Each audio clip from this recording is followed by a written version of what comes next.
I have a topic here to present that's a proposed direction for my thesis. Nothing here is concrete. I brought this to Oshkosh looking forward for a very diverse set of opinions from y'all. I also presented this on Tuesday and got some positive feedback there as well. It's going to be very controversial. I'm challenging many of the things that some of you guys have probably heard. Some of the things maybe you already know. And there's gaps in my knowledge, of course. I don't know everything. I'm quite humble. I don't want to be humble. But I spent a lot of time in the last couple of semesters. I'll be entering my second year here this August at UND. This is essentially what we call the chapter 1 of my presentation of my thesis. Going through the proposal, going through a literature review, and just trying to actually find the topic that works. This is one that I think is very fitting, very timely here in aviation, and one that I think we should be revisiting the approach that we're choosing to move forward on. I do apologize, if I hear a jet, I will make a quick pause or other sound, whatnot. Is there a way to turn the volume up on the audio system? Way to turn the volume up. Let's see here.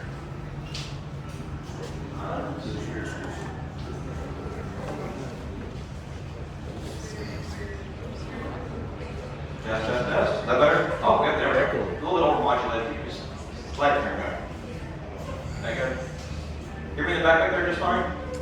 Perfect. All right. Thanks, Joe.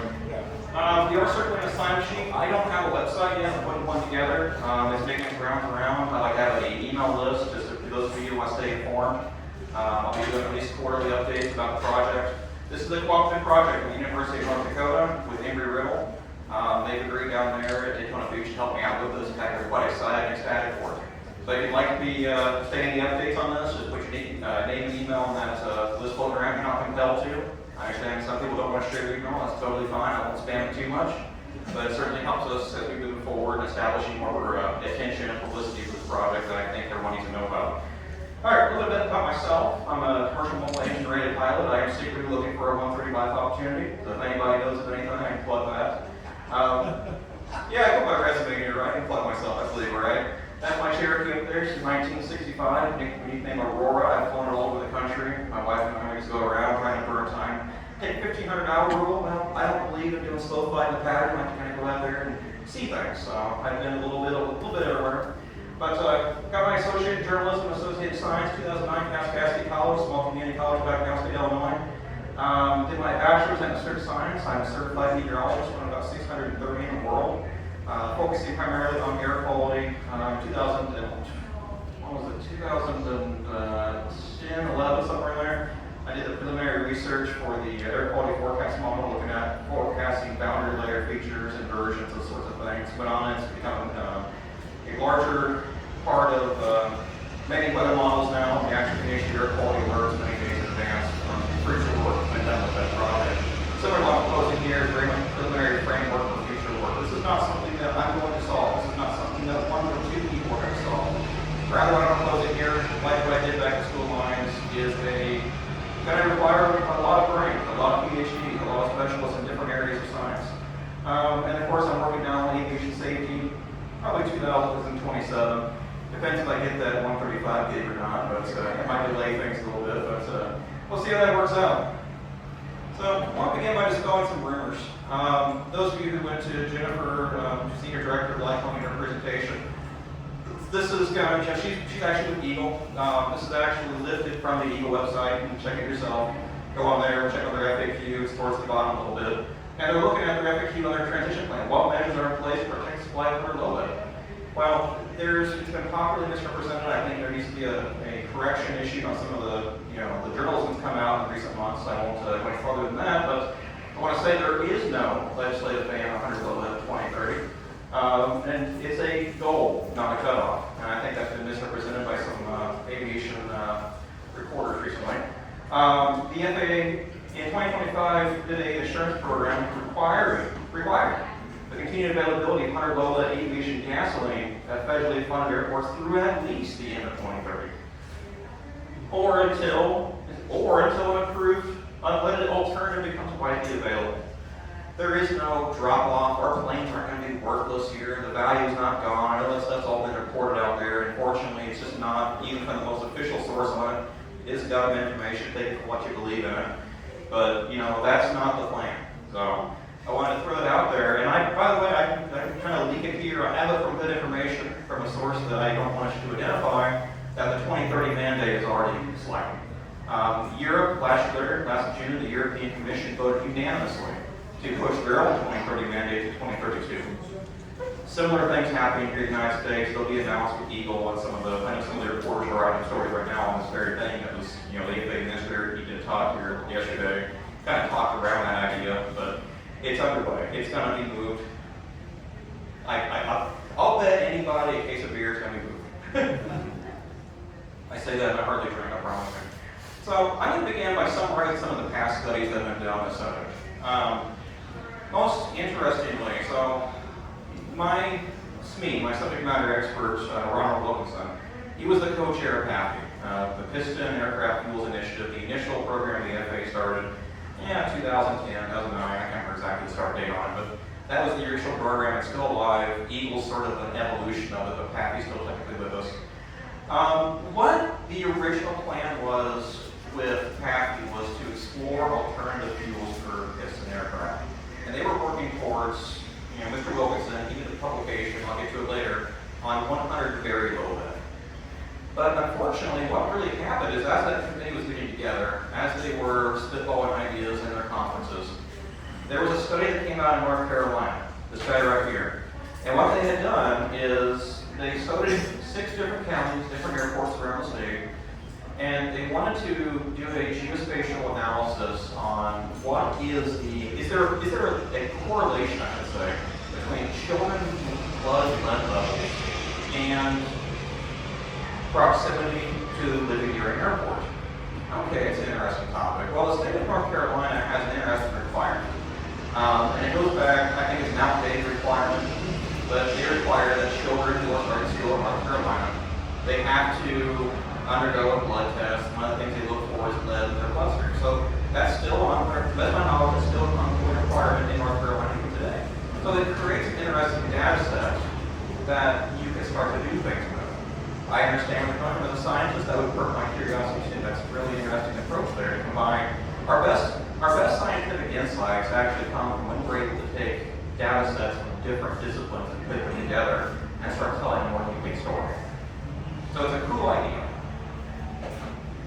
But unfortunately, the study largely misrepresented the facts. This study actually claimed that 50% of total lead emissions in the United States came from aircraft. The EPA has since revised that, now it's up closer to 60%. But how they get there is they're calculating the maximum permissible lead by the number of gallons of lead produced. And that assumes, I know this is probably a weak argument, it assumes that all lead is used in aircraft applications. I'm in Sturgis, South Dakota. I can tell you there's guys out there that put it in their Indian. Maybe they should, they do. I don't know why, I'm not a motorcycle guy, I don't ride. It's only been on once in my life. It was a bad night in Mumbai, India. But anyway, they assume it's all, the limit is 2.12 grams per gallon. Now Mr. Wilkinson did a study on this, and that's a study site right there. You can download it, it's free, it's on Science Direct. That's the address for it. And he was asking himself, how much lead is actually present in 100 low lead? And he went around to 90 different FBOs and airports, and he wanted to sample it. He did airports, he also did test cells and testing facilities. And what he found was there's a range of values from the maximum permissible level, which is 2.12 grams per gallon, all the way down to 0.3. And that's a very wide range. The average being about 1.5 is what he had, concluded after he averaged, everything out. So, to use a study to say it's all 2.12 is unfortunately a misnomer. And it's very important that we understand how much lead we're actually producing, how much lead is actually being used. And I think it's a good point to drop this back over here. There's no such thing as unleaded fuel. You put it in your car. Lead is a naturally occurring element. It occurs in greater concentration inside the oil deposits than what it does inside of other geological formations. All that unleaded means, and for those that are looking at, are familiar with diabetic testing and that kind of stuff, my parents, Anyway, problem with that is it really means no lead added. So they're not adding additional lead to what they're refining. The lead's naturally there. In fact, the EPA allows 0.05 grams per gallon of unleaded fuel. So when you actually multiply the number of cars burning 0.05 per gallon times the number of cars that are on the road, right? Do the math. You have a spike in lead emissions along interstate roadways. There's been multiple studies on that. The other thing I want to mention here with this is, while 2.12 is the regulatory max, it's just like when you pull up at the gas station and it says may contain up to 10% ethanol. How much ethanol is really there? You don't know. I mean, you have to test it and almost like, you don't want to do that. You just want to get your coffee and get on the road. Every blend has their own take on that, but they're allowed up to 10%. You're allowed up to 2.12, and that was, I think, the catalyst for the Golden study. The study out of North Carolina made a lot of poor assumptions. One of the conclusions that they found was that the lead exposure actually varies, the lead levels in the blood vary with time of year. When they're testing children, they don't have the same test date. When they move into the school district or whatever it is, they're finding in the summertime they have higher lead levels. Well, one of my prior occupations, if you will, you look me up online, I was a water operator out in South Dakota. Did the sewer water stuff. I was kind of hemmed out a little bit of science there. It was fun. And we are dealing with an issue out there. I think it's more of a national issue of trying to inventory the amount of lead fittings. They use galvanized pipe, they use leaded solder on some of those older homes, and they want to know how much that's actually going on. So what we found though is this: is you have higher lead levels in the summer. Well, if the water coming out of your well, your aquifers, or sitting up in your tanks is warmer in the summer months, that warmer water pulls more of the lead out of the pipes, and there you have it. The fact that they actually saw this trend in their data causes me to wonder, as a critical thinker here, and maybe all around smart person, I'm not sure if I can say that about myself.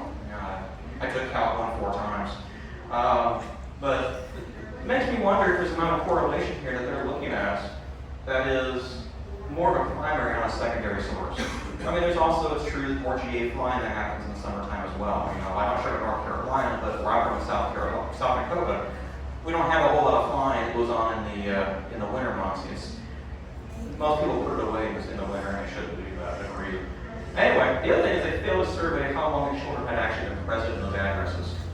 Had they just moved there 2 weeks before school started or before their term began, or had they been there their entire life? What is the accumulation of lead? One more thing to mention with the plumbing.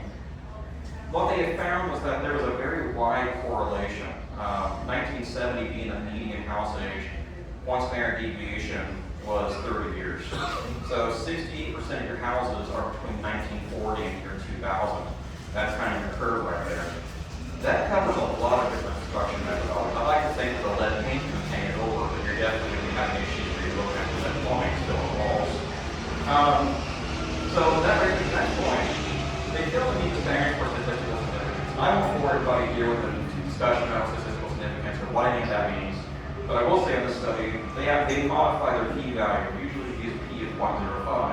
They went all the 0.1 to 0.01. Now, p is the measure of the repeatability, the assurance of your results. It measures the quality of the results that you're finding. But even still, they fail to actually report the p-values entirely in a publication for any of the individual regressions that they did. I don't know of any publication I could talk to, a peer-reviewed journal that would let me do that. That's a scientific no-no. And when I saw that, I was trying to deep dive into this article and trying to analyze some of the results. Without p-values on the individual tests they did in samples, I couldn't actually do anything with it. It's like, how this got published, I don't know. I know of authors who have tried to shortcut some of the statistical stuff, and it gets kicked out by the peer review process, and they have to fill it in later. But even all that said, they found that lead may have, again, p-value being pretty uncertain, a 2.14% observable level wireless. Question? It doesn't even include the biggest core assumption, namely that based on your first slide, it assumes that all the lead in the fuel actually goes to the emissions. But if you go to the continental see borescope photos of all the lead beads left in the cylinder, so you have to clean out. So obviously it doesn't all go into the emissions. Yeah, the comment was it doesn't even account for the lead that's left in the engine when your plugs and are still involved. Other studies have actually done that. They found about 5% of the lead remains in the oil, in the plugs, in some parts of the engine. It was thought to be 10%, but demonstrated 5%. But yeah, there's other sources where that's going. It doesn't all go up the tailpipe. And some of it that goes up the tailpipe sticks inside the muffler. You can look up to your head with your pipe and you can see, oh, there's this nice white scaly stuff. There's your lead oxide. I'll get to that a little later. So this is, and courtesy of Michael Navarro, used with his permission. This was a slide from his study he presented yesterday, or the day before. They did the same thing at his airport. This is the Reedville Airport down in the SoCal Basin, LA Basin area. And they used the same thing. They went through to his lead analysis. Now, I gotta also admit, I worked in litigation for a number of years, and I'm sorry to admit that. I'm embarrassed to admit that, I might even say. I'm choosing to change careers in aviation because I have happiness in my life. I don't want to be miserable. The lawyers don't ever find happiness in what they do, in my opinion. I never find happy lawyers. Anyway, they're miserable people. Not me. I'm happy. I want to be in control of something at 35,000 feet. That'd be great. Anyway, they did the same thing here, and they said, oh, think of the children, think of the children. This is a very common tactic in litigation. I was involved in the largest mass tort case in South Dakota. Put my name in Google, it'll come right up. I was the chief consulting scientist on a sinkhole that happened in Black Hawk, South Dakota. And one of the law firms opened up a class action, competing law firms, and their entire pitch was, oh, a school bus is going to fall in the sinkhole. You know, I drive on the streets too. I don't have a school bus, I don't got my CDL, but my Subaru could fall in the sinkhole, couldn't it? My F-150 could dive in there. They're looking at just trying to dramatize the issue. To me, when I hear those sort of results, those sort of think of the children, think of this, think of her poisoning, that causes me to want to clinch up and dive in and start asking pretty specific probing questions. But that was the same thing they did here. It was think of the children, and again, the results didn't have any real conclusions. So, another study that they did down there, let's check our time. This is the Santa Monica study. This was actually a whole family of studies. Someone wrote a fact check. A whole lot of studies are done down here. And this is their exhibit. This is figure 4.7. There's a source there. This is actually copied and adopted by the EPA library as well. You can find it all online. There's your hyperlink. And by the way, for those that are taking pictures of the slides, if you want to put your email address on that sign-up sheet, things around, I'll send out the slides and some other material as well. So you don't have to worry about trying to catch up. Also, the first presentation on Tuesday is on YouTube.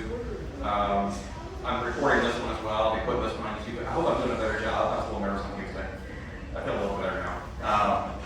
But anyway, this was a study that they did, and they were looking at, and I broke it apart. I put there are the tables here, and it's hard to read that. Just know that they're finding that further analysis, they're finding about 115, 120 pounds per year of lead being produced by aircraft. Again, using that worst case scenario 2.12. I'll show you that next slide. So that's the total from the aircraft. And then they're kind of breaking it apart. They're showing them different areas, taxi to runway, run up, take off, climb out, approach thing, whatever. So, someone was sitting there, if you go through the study, they're sitting there with a counter, counting airplanes, how many minutes of their plane on the ground, trying to figure out how much lead it could have produced based on an average of prior events. It's not a very specific study, but it is intriguing. But the problem with it is, let's use their number there. I think if you had 107, 9, 2.6, you're somewhere around 115, 16, something. Use that up. The problem is within their 20-kilometer ring of the airport, again, this is their exhibit. This is their own work record. I did not add anything to the slide. I didn't put anything on here. They acknowledge it right there on their own paper. 3,997 pounds per year at Exide Technologies. And that is 1,530% more lead emissions than what they calculated the lead emissions were at Santa Monica Airport. But we don't talk about that technology. Well, I love this for California. I absolutely love it. That they have permitted and they have allowed a lead battery manufacturer to exist in the SoCal Basin since the 1930s, I think it was. They eventually did close. but they close for other reasons. But that's just showing that we are a drop in the bucket in a worst case scenario. This is another study that they did. This is the same family of studies from that Santa Monica area as the airport there in Santa Monica. And what they're doing here is they're looking at what is the soil lead. So how much lead is in the soil in the proximity of the airport, again thinking that maybe your kids are out there eating dirt. I don't have any children, I will do something about that one day, please pray for me. But, you know, they're looking at it and saying how much lead is actually there. They report it correctly, milligrams per kilogram, that's your units, your imperial units. We as Americans, we know it more as parts per million, ppm, that's our unit. So these are the same units. So, you know, the highest level they got is called residence 2. It's 130 to 150 parts per million. It's the same unit. Which, by the way, is not an exceedance. The EPA caution threshold is 200. Now, the other thing you should say on resident 2 is it's right there next to a major boulevard. Why first as I was sharing earlier, there is no such thing as unleaded car gas. The permissible maximum is 0.05 grams per gallon. Airplanes, 2.12. It's a matter of volume. There's a heck of a lot more cars that buy at 0.05 than what there is airplanes at 2.12, especially considering 2.12 isn't the real number anyway. But this study shows, again, there's no issue. So we're talking about alternative fuels. We're talking about a solution that's looking for a problem. That's maybe the best way to say it. Now they did the same thing here in Lamar. This is again, first again, use of information I talked about last night. One of his slides. In this case, this is the Reedale Valley Airport. He lives down there. They found that, again, there was not an issue. But this study was not publicly released. The journalists that were looking at this research had to seek a FOIA request to get this released. And then the study did support the agenda for the lead emissions. And, you know, you can read the headlines yourself. You know, again, Google search Michael Lavara. He's got a Google. His slides are actually published now on his Google site. You can find them, and there's actually hyperlinks on there, these sources and these stories. And his presentation will be on YouTube here shortly. He's got a lot of stuff on the alternative fuels with one of the different companies, especially.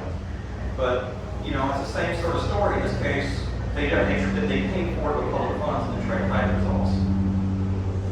So this is the equation again, written from that prior study here at Santa Monica.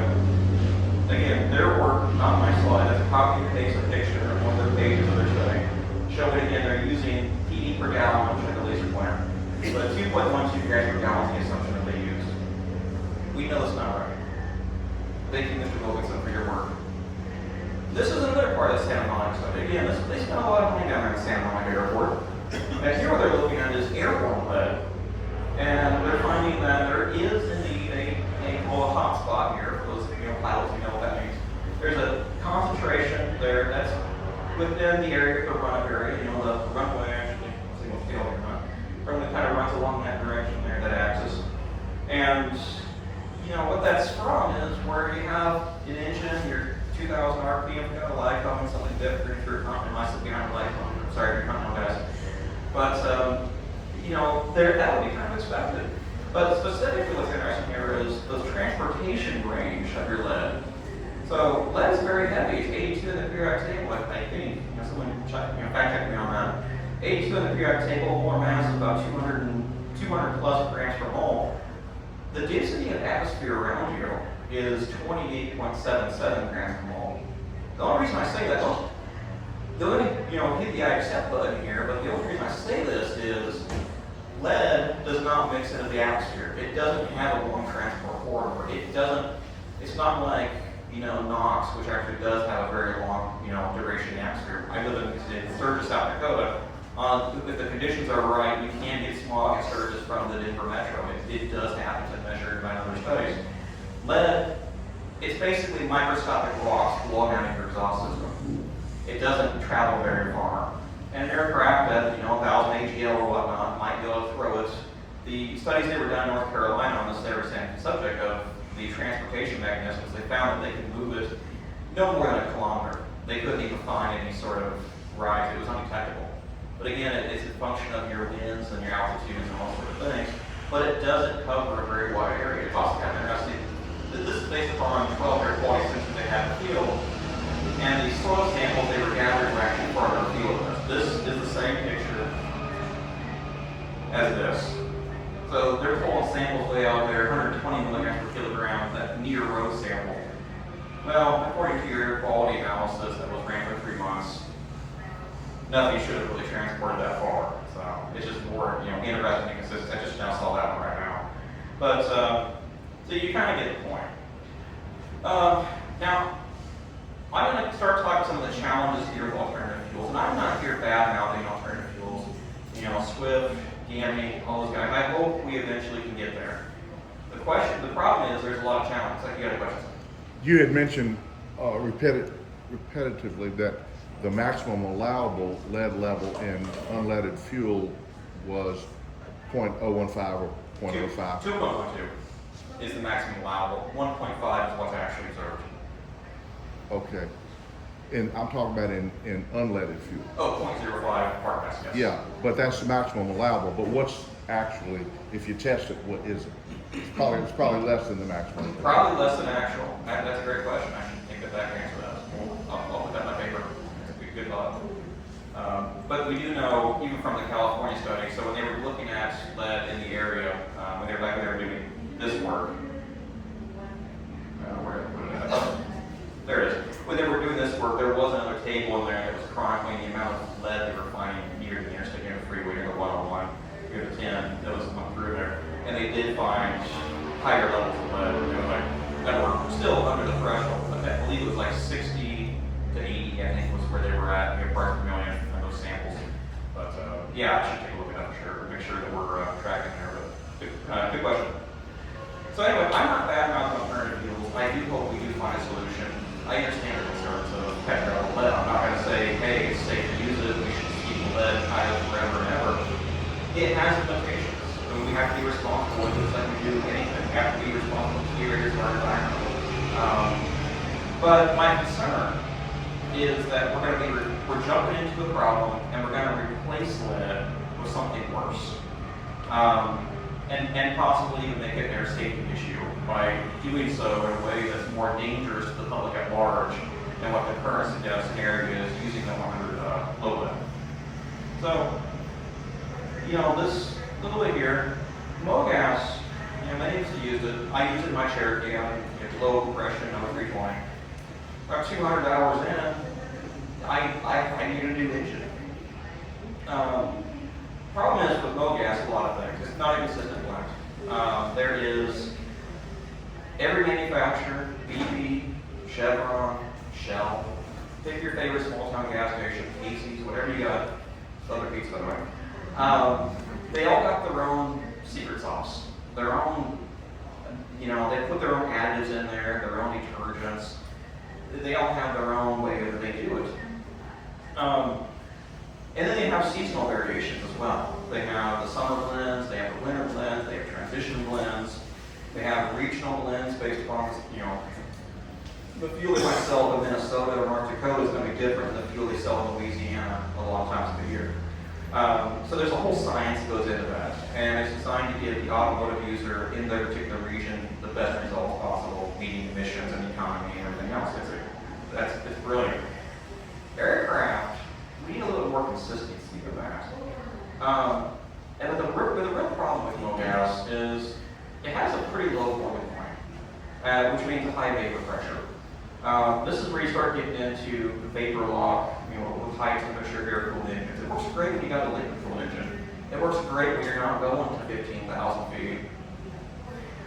It works great in a lot of applications, but it is not a suitable drop-in replacement for everybody in every sort of use case that there is. 100 low lead has a low vapor pressure. I thought about including it here, but I decided against it.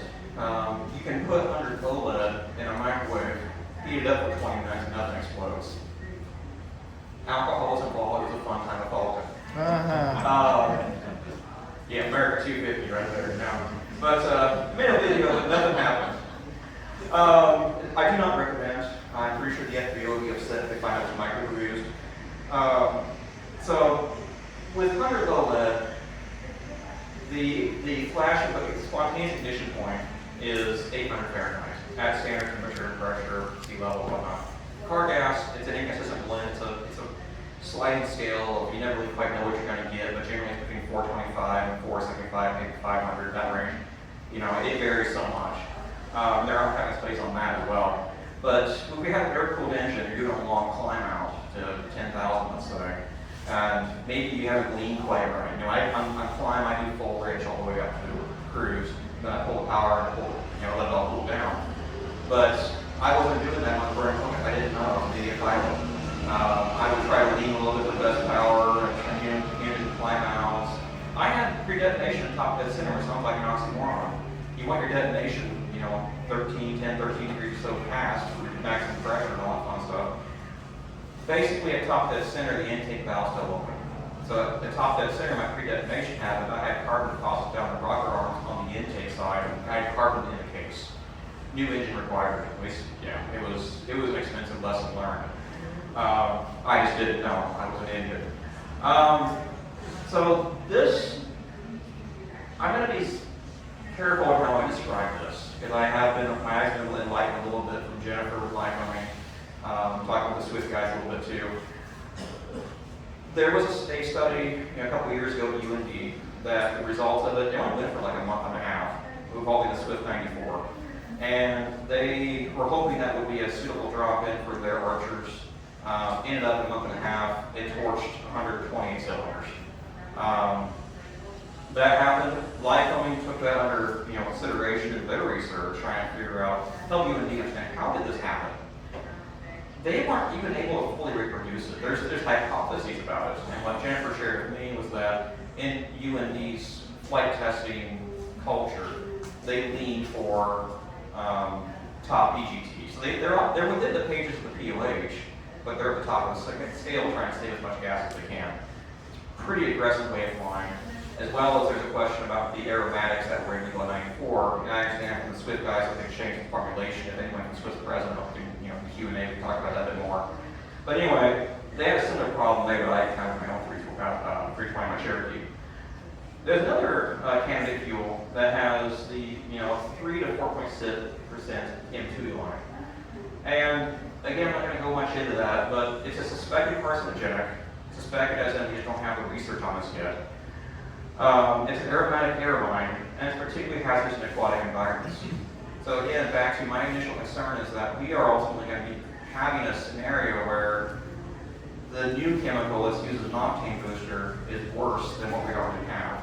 Nobody wants to see a scenario where, hypothetically, if this were to be an issue, say a fuel bladder were to leak, you'll see that Michael LeVar work on that topic.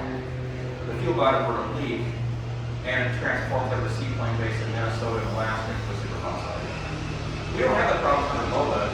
I don't know about you guys, but when I go fishing, I take the little pipe that I just kind of fly on there, and throw it on my line, cast out the lake. I probably shouldn't do that. But lead in water, and fishing water is not a good thing, but the concentrations, the environmental tolerance is a little bit higher than we have in the line. And I want to know more about that. I'm just going to refer you to Michael LeVar. He's my partner in crime, if you will. We're presenting similar topics. We share a lot of information about his talk. Of course, 10 minutes, his talk was my talk here. And I would also invite you to take a look at Dr. Wilson's study there at UND and kind of learn about that, familiarize yourself with that scenario, make your own opinion about it. Dr. Wilson and that team, they're not engineers, they're scientists, and they cannot opine upon, I'm in the same boat, opine upon mechanical issues. So it's very much a mechanical problem, and thermodynamic one that I've heard there. I'll keep it there. Yeah, I'll put these slides up. That slide sheet will make its way around. I will send that out to you guys after the show. So where's the Hunter Lola? How many of you guys know this guy? You know, he's hilarious. I love him. My wife and I watch all this stuff. Hunter Lola, don't drink this stuff. Don't be Brian Turner. Just plain silly. Give him a shout out. We know what the hazards are. We know don't stand, don't drink it. And I also add to that, don't stand behind the exhaust stream of an operated aircraft engine. We know that blowing microscopic lead sticks out. We know you can inhale that through your lung tissues and it creates another sort of contamination pathway nobody wants to deal with. So just two takeaways there. By the way, it comes either if it's not a little bit. But. So what we're looking at here is taking a fresh approach at this. And this is a preliminary concept that we are working with, several, other scientists and engineers on. I just was crazy when it came to Oshkosh. I think I got something more personal to what other scientists do. Usually we're kind of awkward, hey, nice shoes, I got a little bit of public speaking experience, but anyway, this is an emissions concern.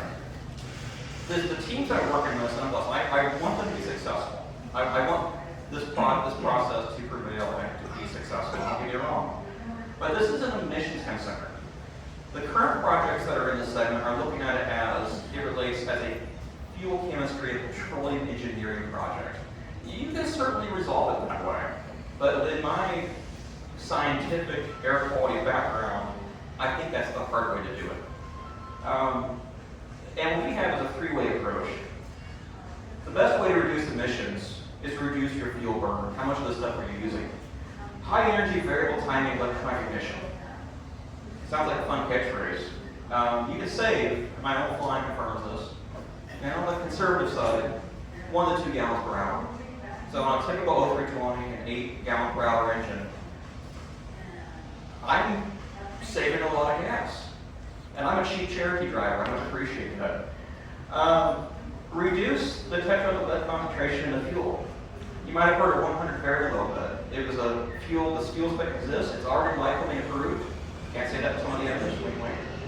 Already likely approved, and it reduces the maximum allowable from 2.12 to 1.7, 19% savings. You are already burning 100 very low lead, don't even realize it because you don't know what you're getting when you're off the fuel pump. But 100 very low lead, when PAFI was doing its process, and Mr. Wilkinson proposed it, and worked on the fuel spec for it, that wasn't good enough for them. They are so that you have a lobby of very strong-minded people who are so concerned about the lead that it's all or nothing. Get the lead out. Not accepting that this is something that the engineers should be working towards. Finding ways that we can incrementally reduce the amount of lead that's in the fuel, reduce the emissions. Kind of like what they do in the automotive industry. Every 2 years they come up with new emissions and MPG targets for all the cars and trucks that we drive. Same thing here. 100 very low lead is a stepping stone. It's one part of the equation. But we quit talking about it because it wasn't good enough. It still contained lead. PAFI became instead focused on unleaded fuels, getting all the lead out instead of making steps towards reducing the emission. And the problem is, this discussion has been blowing around for 37 years. This is nothing new. This goes back to the 90s. The problem is, their own sources say that general aviation is releasing 450 tons of lead per year into the atmosphere.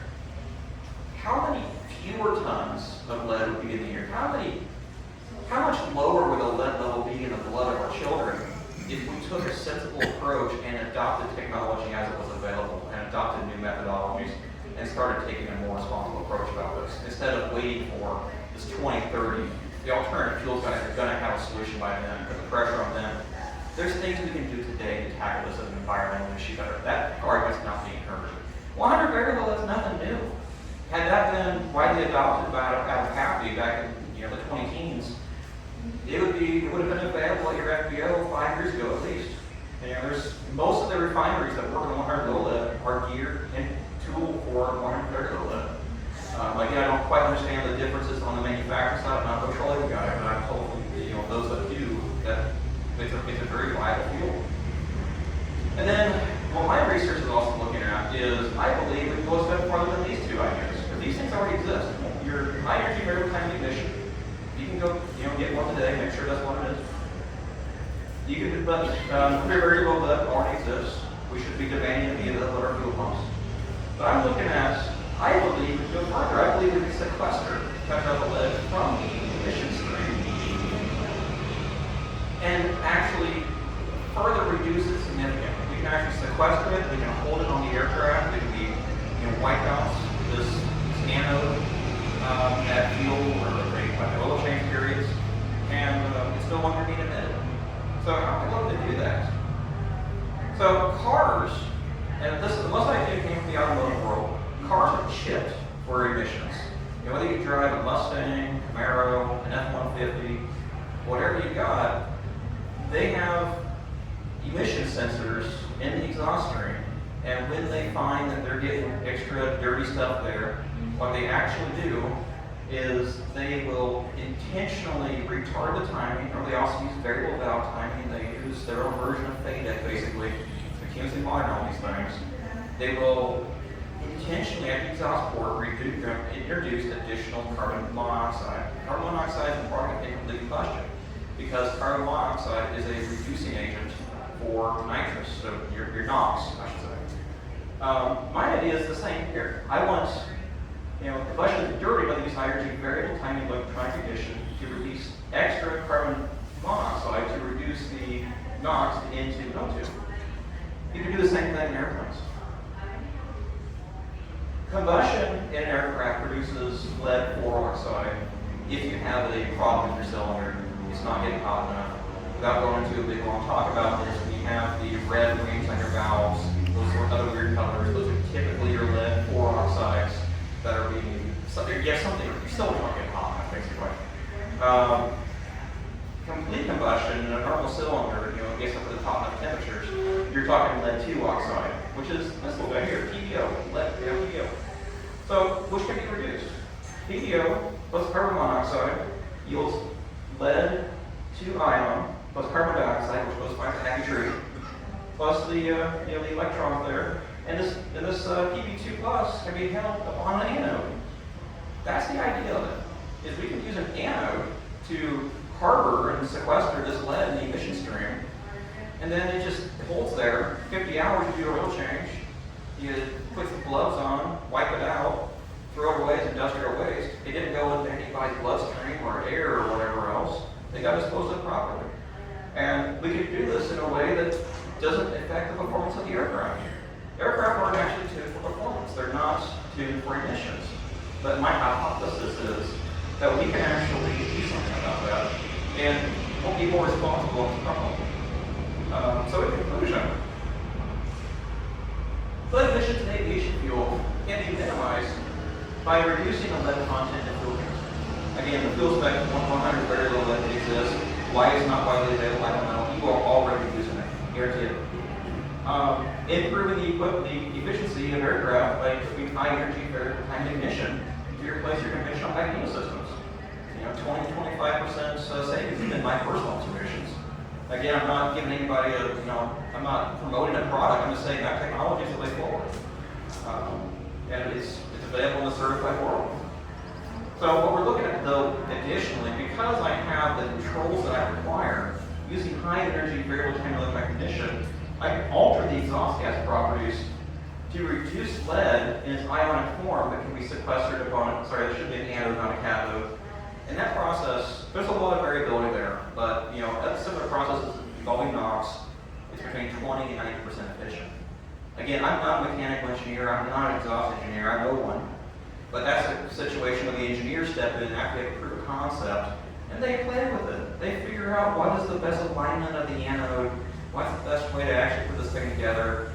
It'll take many trials and errors and money and all those sorts of things, and support and outcry and request to legislators that this project is viable, which we look into, blah, blah, blah, blah, blah.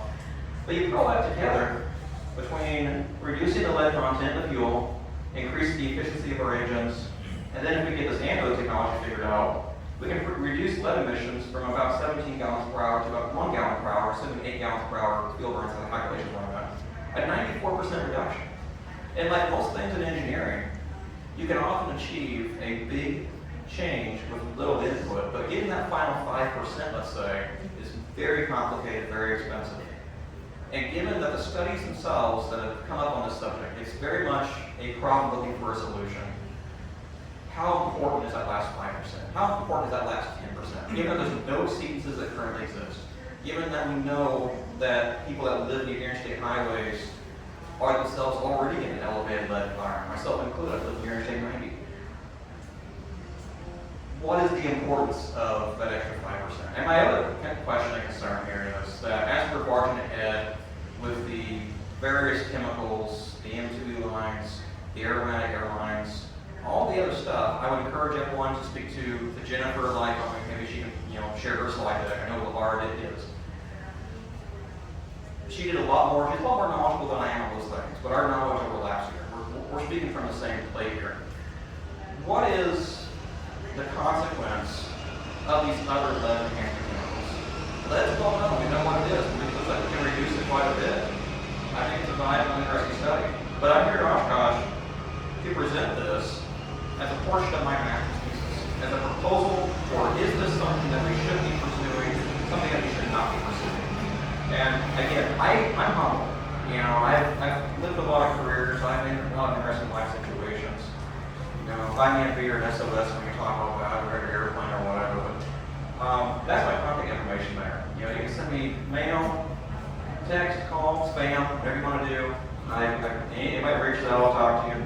A couple email addresses, got my UND, I've got my personal one there as well. Reach out, say hi, up or down, what you think of the presentation. I'm looking here just for your feedback as an industry of pilot professionals, owner operators, various vendors, fuel representatives, and I want to know what you guys have to think about this.